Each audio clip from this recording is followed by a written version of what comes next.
My mother-in-law started, "You're still as unfit as always." This trip was something my son and I were looking forward to. "You, who have no part in this, can go home right away," nagging me the moment my husband left the table. We were on an overseas trip that my husband had asked me to plan. If she feels that strongly about it, I'll go home. What happens to the two of them after that isn't my concern. My name is Josephine, and I work for a multinational corporation. Since my job has a flexible schedule, I've been working mostly remotely since I got married. This means I spend a lot of time at home. My husband, Herbert, loves to present himself well and is quite the big spender. Unfortunately, he has never contributed financially to our household. I didn't see this side of him when we were dating, but after we got married and started living together, his true nature gradually emerged. His mother seems to enjoy bragging about her son. I've heard of mothers who dote on their sons. I was prepared for that to some extent and was willing to tolerate it. But she is obstinate and strong-willed. She doesn't listen to other people's opinions and even completely ignores her husband's opinions because she believes that her son is the best. She doesn't like me at all. Every time we meet, she always has some snide remark. She seems to particularly dislike the fact that I live comfortably on my son's salary alone. She keeps nagging me, saying, "You're still young, you should work outside." I've explained many times that I continue to work after marriage and that I have a job that I can do from home, but in her mind, working from home is just a part-time job. She assumes that I'm just pretending to work by always looking at my computer. She presumes that I'm probably playing games. Apparently, I'm a worthless wife who doesn't do housework properly and only plays computer games despite being a stay-at-home wife. My husband, of course, understands my work style, but he has never explained it to his mother. Even when it's said right in front of him, he turns a blind eye. Even when I asked him to explain it, he says he wants us women to handle it and completely throws it at me. He even says he doesn't want to get involved in troubles. Once, when I persistently asked him to do something similar, he threw a completed divorce paper at me. It hurt me to be treated like that, but I thought about divorcing him. However, I heard that getting a divorce is more difficult than getting married.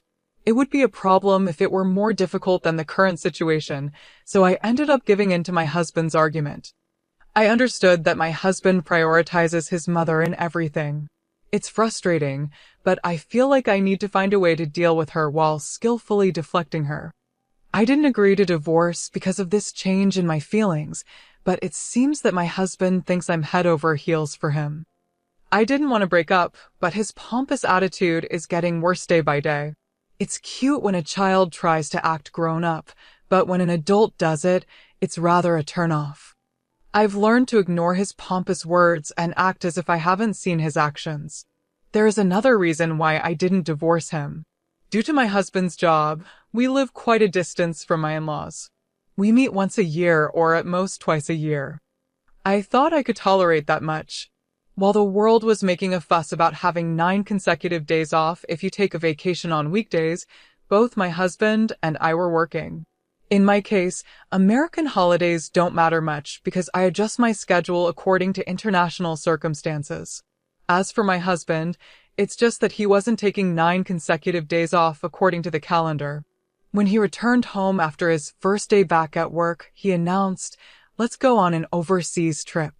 When I asked him what he was talking about, he said that his colleagues had taken a vacation and made it a 9-day holiday to go on an overseas trip, and he was quite proud of it. This made him incredibly annoyed and regretful. I was dumbfounded by his childishness, but since I hadn't been on a trip this year, I suggested a domestic trip.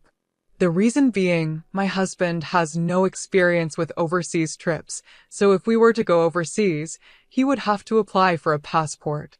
"There won't be a problem if you're with me. You're fluent in multiple languages," he said. I studied abroad when I was a student and had been on many overseas trips when I was single. In addition to English, I can hold a conversation in Spanish and a bit of Chinese if necessary. When my mother back home got hooked on Korean dramas, I studied Korean with her. However, I didn't get much opportunity to use it, so I'm not very confident. Sure, compared to my husband, I might be good at languages, but that doesn't mean that applying for passports will be finished in a snap.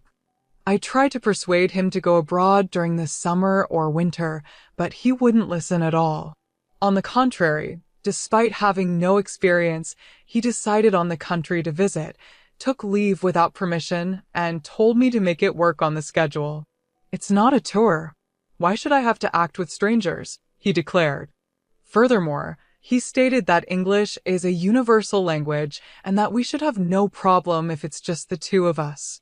I thought maybe it's fine, but before I knew it, he said, "That's right. I promise to take Mom along. I'll count on you for that too. Your mother-in-law too? Even for me, taking care of two inexperienced people abroad is too much. You should show some filial piety once in a while. Maybe you can gain some favor by doing so. Our kind and good husband, this is for your own good, Josephine. You should be grateful," he said, making it seem like he was doing me a favor. But arguing against it started to seem foolish. I decided to quietly make reservations as my husband instructed and came up with another good idea. Starting from applying for my mother-in-law's and husband's passports, booking flights, and making hotel reservations, it was a lot of trouble. However, in order to implement my idea, I patiently fulfilled all my husband's wishes and created a perfect schedule. On the day of the overseas trip, my mother-in-law, who knew nothing of my troubles, cheerfully and childishly exclaimed, just as I expected from my son, "It's a long journey overseas. The seats are business class, aren't they?" Knowing my husband, he probably said something like, "I'll take you there." He likely bragged about himself, saying things like, "I made the reservations and planned the schedule." The truth is, I did everything and my husband did nothing. They did nothing and left all the procedures to me. What's more, the two of them, who have hardly any experience with airports, moved around on their own while I was handling the procedures. They walked around aimlessly even when it was boarding time, and I had a hard time finding them. The airport staff even asked, "Would you like us to make a call announcement?" "It's Josephine's fault for not telling us the boarding gate," they said. It was such a fuss, but they showed no remorse, saying, and this wife was planning to have fun by herself, leaving us behind. During the flight, they behaved relatively quietly, but it was honestly annoying and embarrassing every time they called a flight attendant. Several hours later, we arrived in the destination country. After finishing immigration procedures and such, just when I thought I could finally head straight to the hotel and take a break, my husband turned pale and said, "I'm going to the bathroom," entrusted his luggage to me, and ran away. I don't understand why only my husband got sick when we ate the same thing. He had been grinning and calling his favorite flight attendant. I guess this is his divine punishment. Serves him right.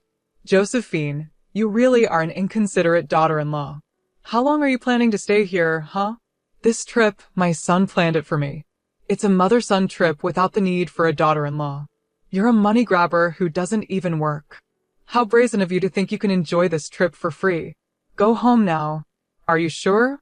Whether it's good or bad, I can't have fun when you're here, she continued. I see. That's not good. All right then, I'll go home now, I replied. I handed my husband's luggage back to my mother-in-law, only taking my carry-on, and turned my back to her. My mother-in-law, who received my husband's luggage, was stunned and had a very vacant expression on her face. It's not possible for her to react like that when she told me to go home. I was doing my best to hold back my laughter. My husband seemed to have been going in and out of the bathroom several times, so we didn't cross paths. Luckily, I was able to get a ticket back to America, so I became a passenger on the plane headed there. Originally, I had planned to find a chance to return home alone. If we had a good relationship, I wouldn't mind being taken around as a tour guide. But not with that mother and son. It's only stressful for me, and I will gain nothing. I can't stop grinning just thinking about what the two of them, who can't speak anything but English, will do when they are left behind. If they think a little, they should be able to manage with the translation function of their smartphone app. But I can't imagine my husband, who likes to show off and inflate his own importance, doing something like that. When I safely returned, after making a few detours, I headed straight to the luxury hotel where my parents were waiting. My husband, Herbert, had told me to show respect for my parents, so I treated them to a luxury trip in upstate New York. They were to travel there leisurely on a popular scenic route, enjoying the scenery and meals along the way. I managed to meet up with them earlier than planned, much to their surprise. When I briefly explained the situation, they were taken aback. They were astounded that I had agreed to such a request from Herbert. My phone was flooded with calls and messages from Herbert, but I ignored them all. I turned off my phone and fully enjoyed my time away.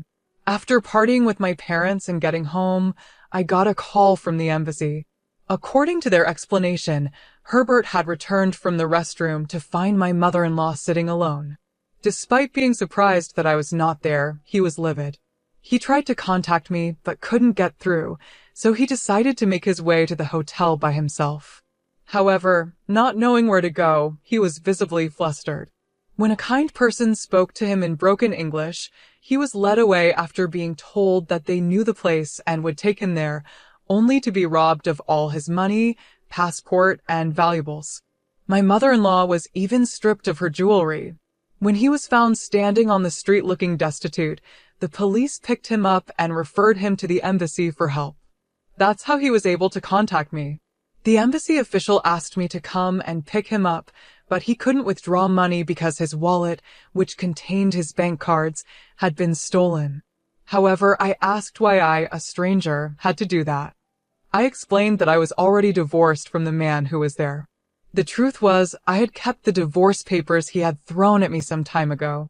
Back then, I decided not to proceed with a divorce as I had heard it would be a lot of trouble. But this time, I had reached my limit. After filling in the divorce papers, I headed to the hotel right after landing back in the States. To my surprise, the divorce was accepted without any fuss. I already had a new place lined up, and the contract had been signed while making the travel arrangements. I didn't want to use the furniture I had shared with Herbert. It made my skin crawl in my new place. I planned to buy everything new, so I packed for both the trip and the move at the same time. All I needed to bring to the new place were my work tools and my favorite clothes.